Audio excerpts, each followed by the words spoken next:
রাষ্ট্রের সাংবিধানিক সংস্কারের জন্য ৬ জনকে প্রধান করে ৬টি কমিশন গঠনের সিদ্ধান্ত নিয়েছে অন্তর্বর্তী সরকার। সরকারের ১ মাস পূর্তি উপলক্ষে জাতির উদ্দেশ্যে দেয়া ভাষণে এই সিদ্ধান্তের কথা জানান প্রধান উপদেষ্টা ডক্টর মোহাম্মদ ইউনূস।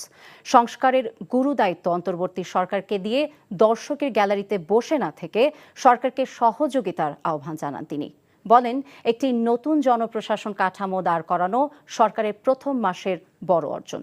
তৈরি পোশাক খাতের সংকট নিরসনে মালিক শ্রমিক উভয় পক্ষের সাথে আলোচনা করা হবে জানিয়ে কারখানা খোলা রেখে অর্থনীতির চাকা সচল রাখতে সংশ্লিষ্টদের প্রতি আহ্বান জানান ডক্টর ইউনূস।